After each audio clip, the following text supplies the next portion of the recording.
हमारे शास्त्रों और पुराणों के हिसाब से 5 कैलाश हैं। एक है तिब्बत में श्री मानसरोवर कैलाश, एक है उत्तराखंड में श्री आदि कैलाश और बाकी के 3 हिमाचल प्रदेश की पवित्र देवभूमि में हैं। यह है कि नॉर्थ डिस्ट्रिक्ट में किन्नर कैलाश, ये श्रीखंड महादेव कैलाश और ये श्री मणिमहेश कैलाश। और ये यात्रा श्री मणिमहेश कैलाश की है। यह यात्रा ऑफिशियली जन्माष्टमी से शुरू होकर श्री राधा अष्टमी तक चलती है और राधा अष्टमी के दिन जो पहाड़ी लोग शिव के चेले होते हैं वो इस डल झील को पार करते हैं। तो हम अपनी यात्रा शुरू करते हैं। आपको बताना चाहूँगा कि इस बार हम अपनी पर्सनल कार ले गए थे, तो जब हम पठानकोट पहुँचे तो वहाँ पे सारी पार्किंग फुल होने की वजह से हमें कहीं पार्किंग ना मिल पाई। बाय चांस भगवान की कृपा से हमें एक सज्जन मिले पठानकोट के निवासी, जिन्होंने अपने घर में ही हमें पार्किंग की जगह दी। तब हमने वहाँ पर अपनी कार पार्क की और पठानकोट से हमने करीब 7:30 बजे चंबा के लिए बस पकड़ ली। करीब 12 बजे हम चंबा पहुँच गए और जाते ही हमें भरमौर की बस भी मिल गई।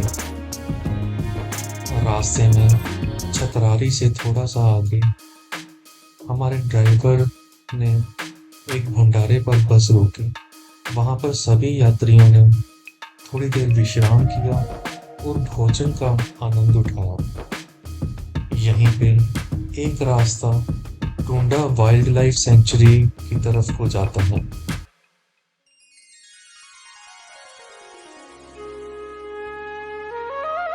घाटी को चीरती हुई नदी और नदी में बहते पानी का शोर मन को जैसे मोह लेता है।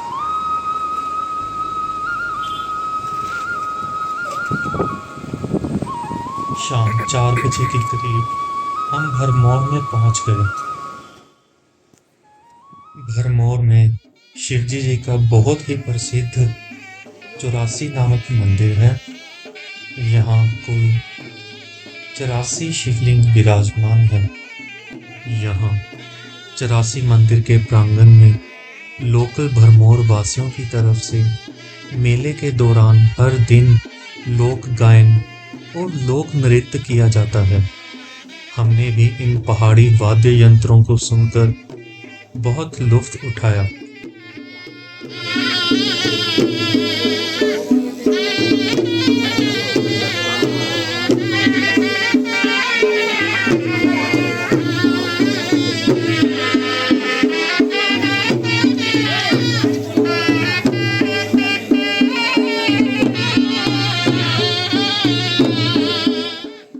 ऐसी मान्यता है कि मणिमहेश यात्रा तब तक संपूर्ण नहीं मानी जाती जब तक माता भरमानी के दर्शन ना किए जाएं। परंतु समय के अभाव से हमने फैसला किया कि लौटते समय भरमानी माता के दर्शन कर लेंगे। न्यूज़ में हमने देखा था कि भरमौर से हड़सर के रास्ते में काफ़ी बड़ी लैंडस्लाइड हुई है। वो पैच पार करने में हमें थोड़ा वक्त लग सकता था।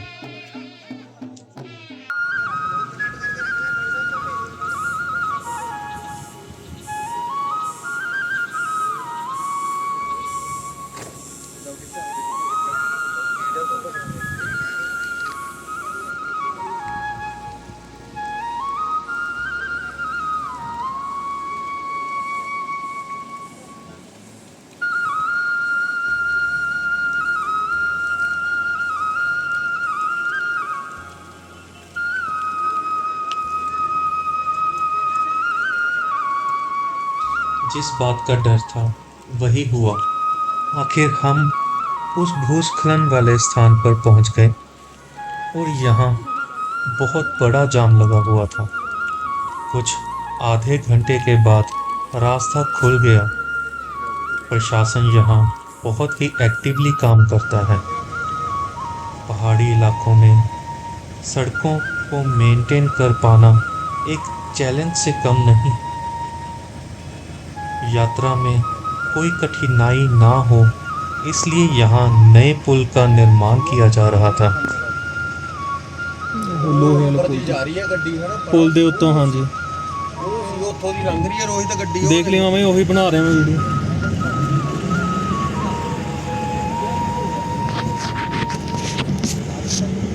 ਨੀਚੇ ਵੀ ਬਣਾ ਦੂੰ ਤੁਹਾਨੂੰ ਵੀਡੀਓ ਦਿਖਾਈ ਤੇ ਆਈ ਤਾਂ ਪਾਣੀ ਪੈਣ ਦੇ ਫੰਕਸ਼ਨ ਦਾ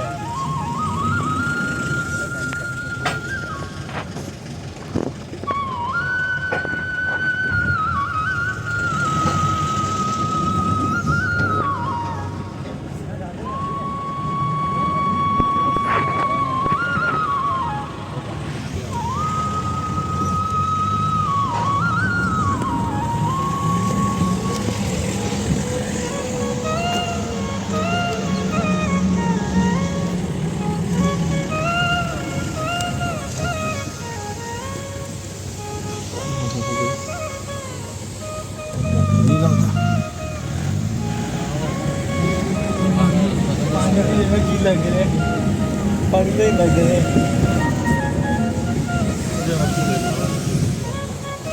ओम नमः शिवाय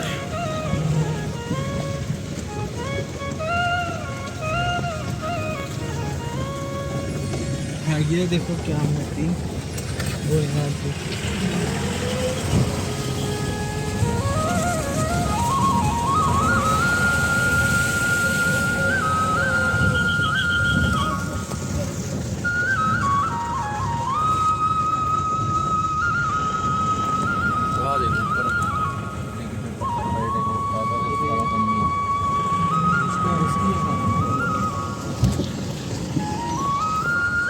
देख रही थी किड्डी किड्डी सारा पहाड़ टूट गया है नीचे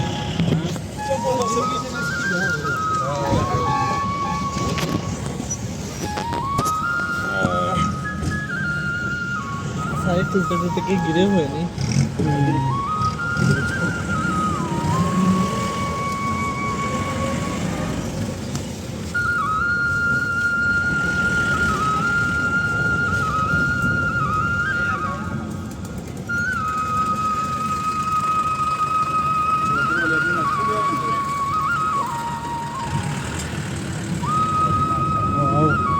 कितनी सोनी होता है ना मैं भी वही देख रही थी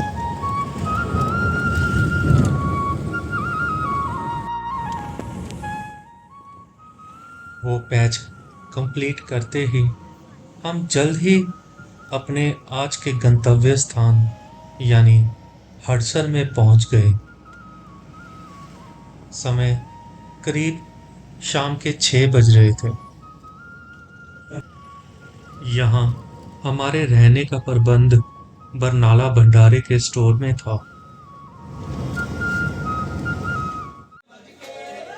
हडसर में बहुत से भंडारे लगे रहते हैं। हम कुछ विश्राम के बाद हडसर मार्केट में घूमने चले गए और भंडारों के स्वादिष्ट खाने का आनंद लिया।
शिव भजनों पर नाचने के बाद बहुत अच्छी नींद ली।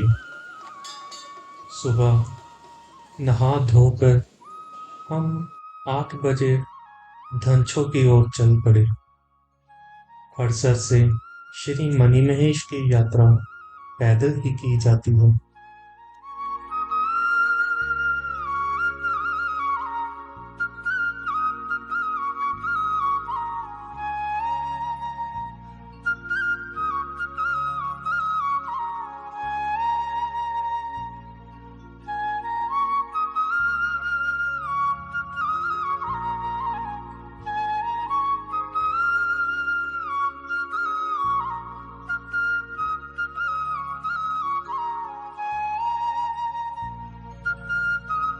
अजय, रीशु, विपिन, प्रशांत, बनीत, हरिकांत यानी मैं, ये है मेरे इस यात्रा के साथी। हम 6 जनों का ग्रुप था, जिसमें ये बच्चा बनीत भी शामिल था। महादेव महादेव भगवान की जय।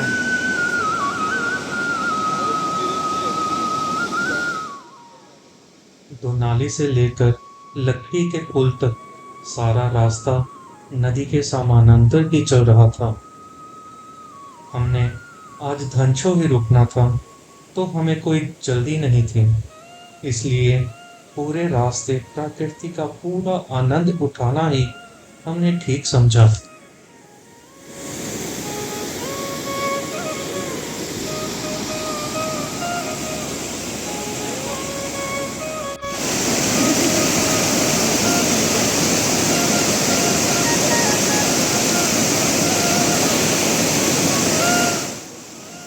वो सामने पहाड़ी के बिल्कुल ऑपोजिट ही धनछो स्थित है। धनछो मणिमहेश यात्रा के बिल्कुल मध्य में पड़ता है। इसकी हड़सर से दूरी लगभग 6 किलोमीटर है।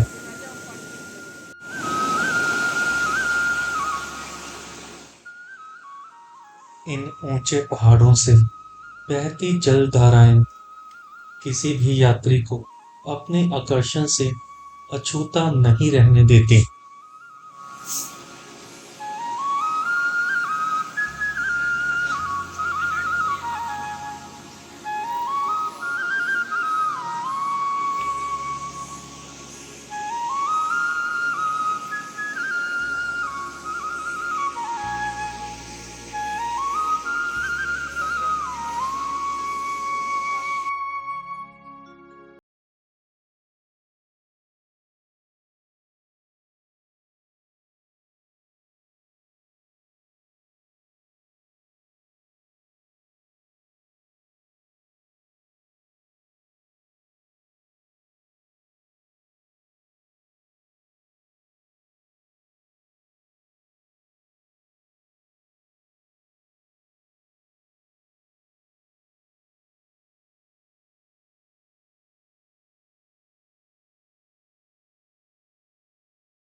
पुल इतना तंग है कि एक ही डायरेक्शन से आया या जाया जा सकता है।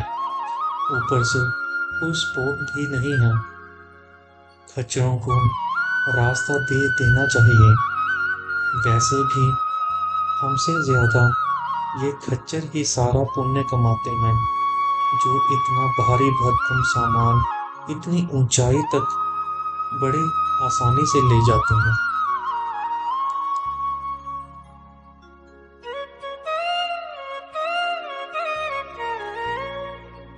इस यात्रा में हड़सर के ऊपर किसी भी टेलीकॉम ऑपरेटर का नेटवर्क नहीं है।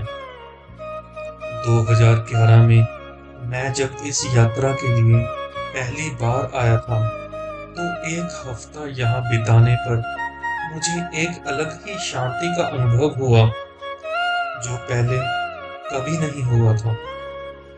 वापस नीचे आकर मेरी समझ में एक ही कारण मिला, वो था नेटवर्क का ना होना।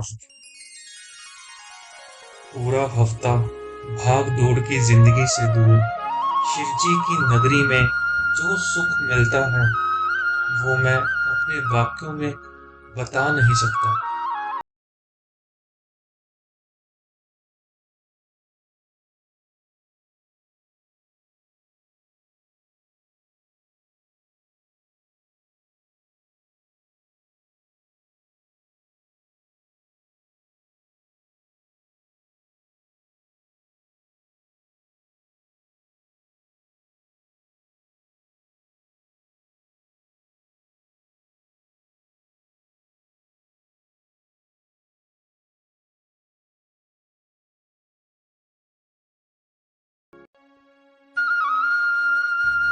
पूरे रास्ते बिल्कुल आराम से चलने के बाद हम दोपहर को करीब 1:30 बजे अपने आज के गंतव्य स्थान धनछो बरनाला वाले भंडारे में पहुंच गए थे। फिर भी हड़सर से लेकर धनछो तक हमें केवल 5.5 घंटे लगे। आओ बोला ये गोलगप्पे खा के जाओ। आओ बोला ये गोलगप्पे खा के जाओ। आओ बोला ये गोलगप्पे गोलगप्पे गोलगप्पे आओ बोला जी। आयो गोलगप्पे खा के जाओ ना, समोसे खाओ गर्मा गर्म।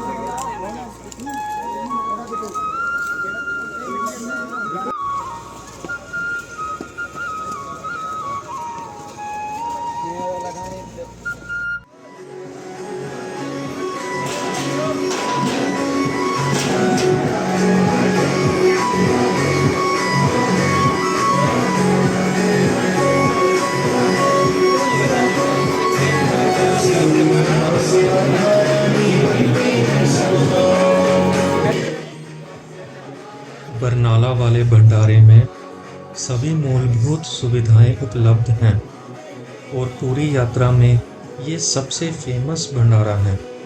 जो इस यात्रा में आते हैं उन्हें पता ही होगा। मेडिकल फैसिलिटी से लेकर 24 घंटे लंगर, टॉयलेट और बिजली की सुविधा यहाँ पर मिलती है। आइए आपको बरनाला वाले भंडारे की सैर करवाते हैं। मैं इस भंडारे में 2011 से सेवा निभा रहा हूँ। किसी कारणवश 2017 से 21 तक मैं नहीं आ पाया।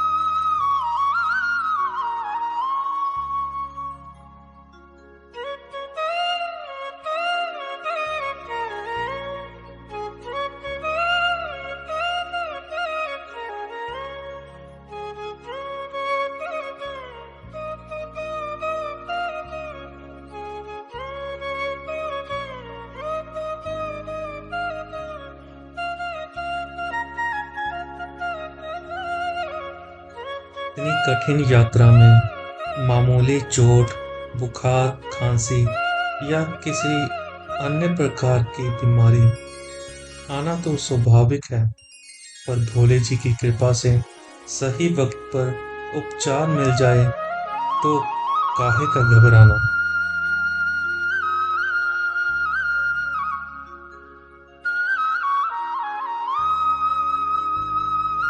ऐसी यात्राओं में यूं तो भंडारों की कोई कमी नहीं होती।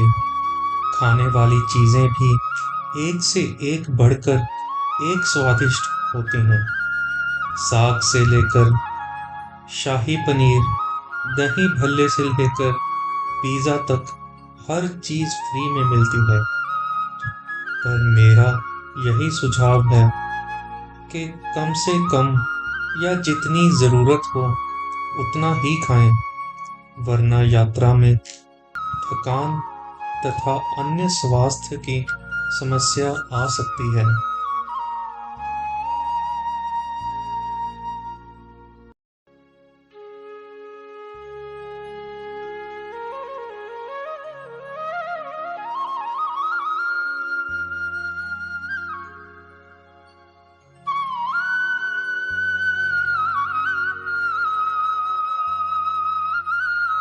ऐसी कोई खाने वाली चीज ही नहीं जो आप सोचो और वो आपको वहां पर ना मिले।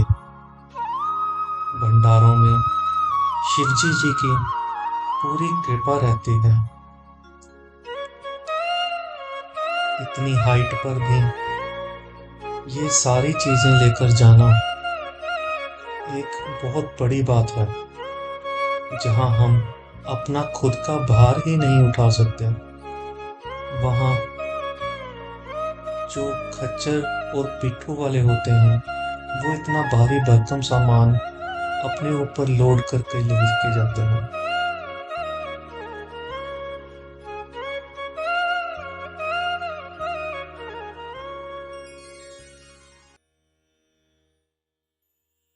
शाम को बारिश खत्म होते ही मौसम कुछ साफ हुआ और हमने सामने कार्तिक जी की पहाड़ियों की ओर देखा, जहां कुदरत ने बर्फ की सफेद चादर सी बिछा दी।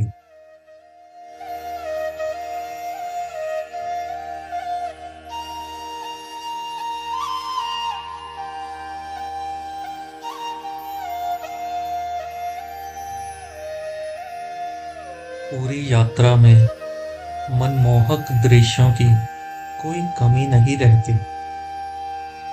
आप जहां देखें कुदरत के ऐसे नज़ारे देखने को मिलते हैं कि दिल को सुकून मिल जाता है।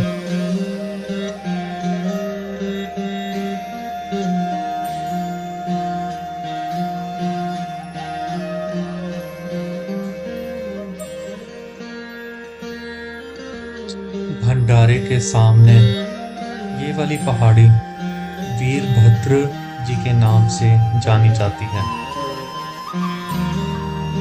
इस पहाड़ी के शिखर पर हनुमान जी का मंदिर है, पर यहाँ पर कोई यात्री नहीं जाता। सुना है कि चढ़ाई बहुत ही ज्यादा कठिन है।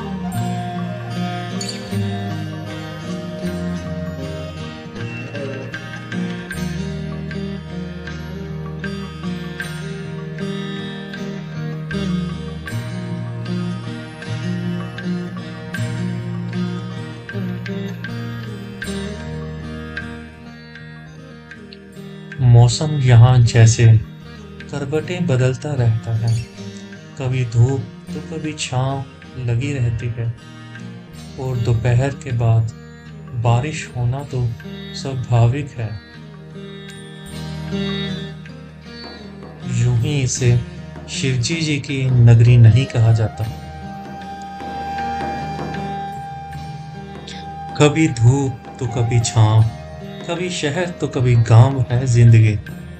कभी बेवजह यूं ही मुस्कुराना, तो कभी आईने में खुद से आंसू छुपाना है जिंदगी।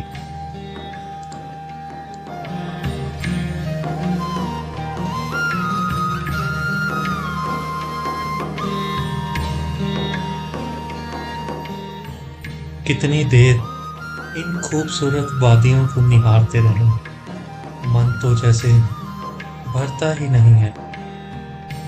लेकिन अब भोजन का समय आ गया था, तो हम वापस बरनाला वाले भंडारे में चले गए और वहां जाकर भोजन की सेवा करवाई। थालियां टब ਦੇ ਵਿੱਚ ਰੱਖ ਕੇ बड़े प्यार सत्कार ਦੇ ਨਾਲ लंगर छको जी, खीर छको जी, चावल, रुमाली रोटी। आओ जी आओ, सारी संगत के बेनती है लंगर छक के जी।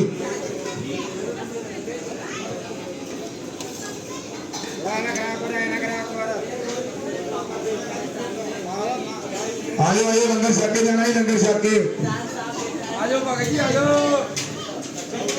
आजो आजो भगत जी लंगर छक के जाओ जी। जय शंकर।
रात के समय यात्री धीरे धीरे कम आने लगते हैं, तो यही वक्त होता है जब सभी हलवाई और सेवादार विश्राम करते हैं। सुबह इनको 3 बजे उठकर यात्रियों के लिए नाश्ते का प्रबंध जो करना है।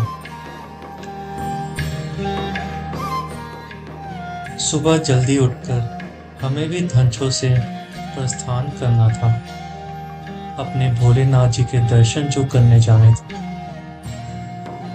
मणि महेश कैलाश पर्वत के दर्शन करने की अभिलाषा में हमारी आंखें तरस रही थी।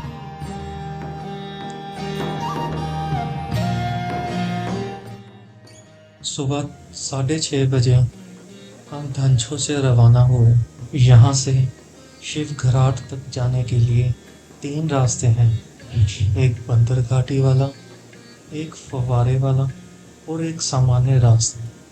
हमने सामान्य रास्ता ही चुना। मैं तो नहीं मारना ही जमा भी, मैं तो जमी नहीं मारना। हाँ जी हाँ,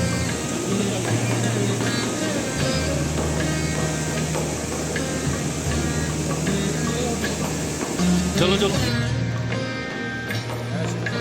जय भोले। बरनाला से बिल्कुल जी। जय भोले।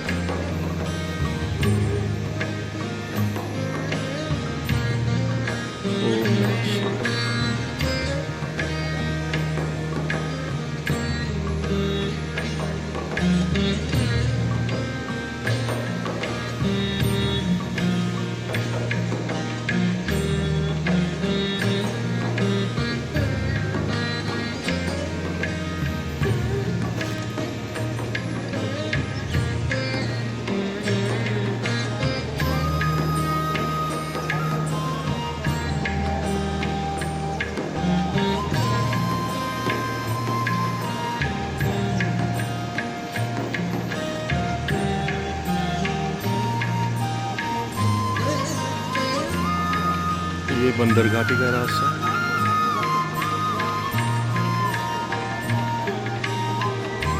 और इस रास्ते से हमारा जो मेन रास्ता है और वो उधर से झरने वाला रास्ता शॉर्टकट जो है।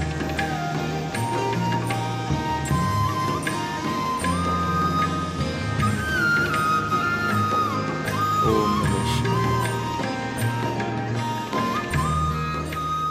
काश हमारे शहरी घरों में भी ऐसी हरी भरी वनस्पति लगी हो जो प्रदूषण को भी कम करने में सहायक हो और साथ ही साथ हर पल हमें ताजगी का एहसास दिलाती रहे।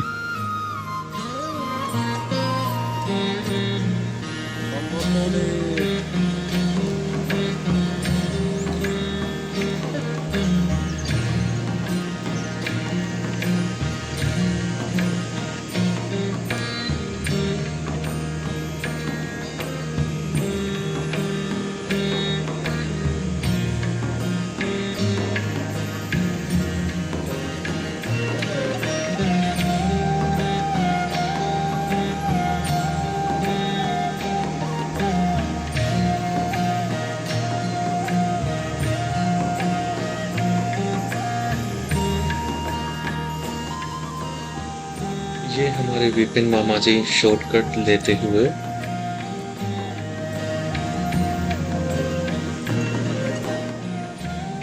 और बाकी की टीम पीछे आती हुई।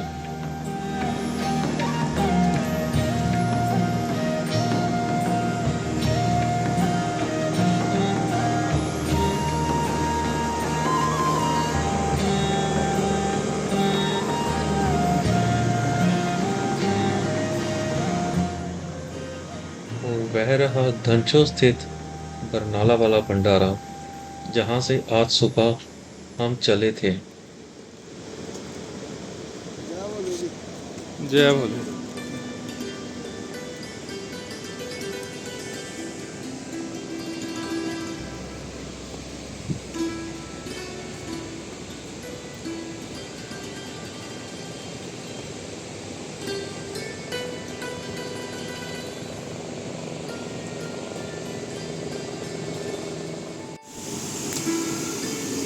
जय बोले।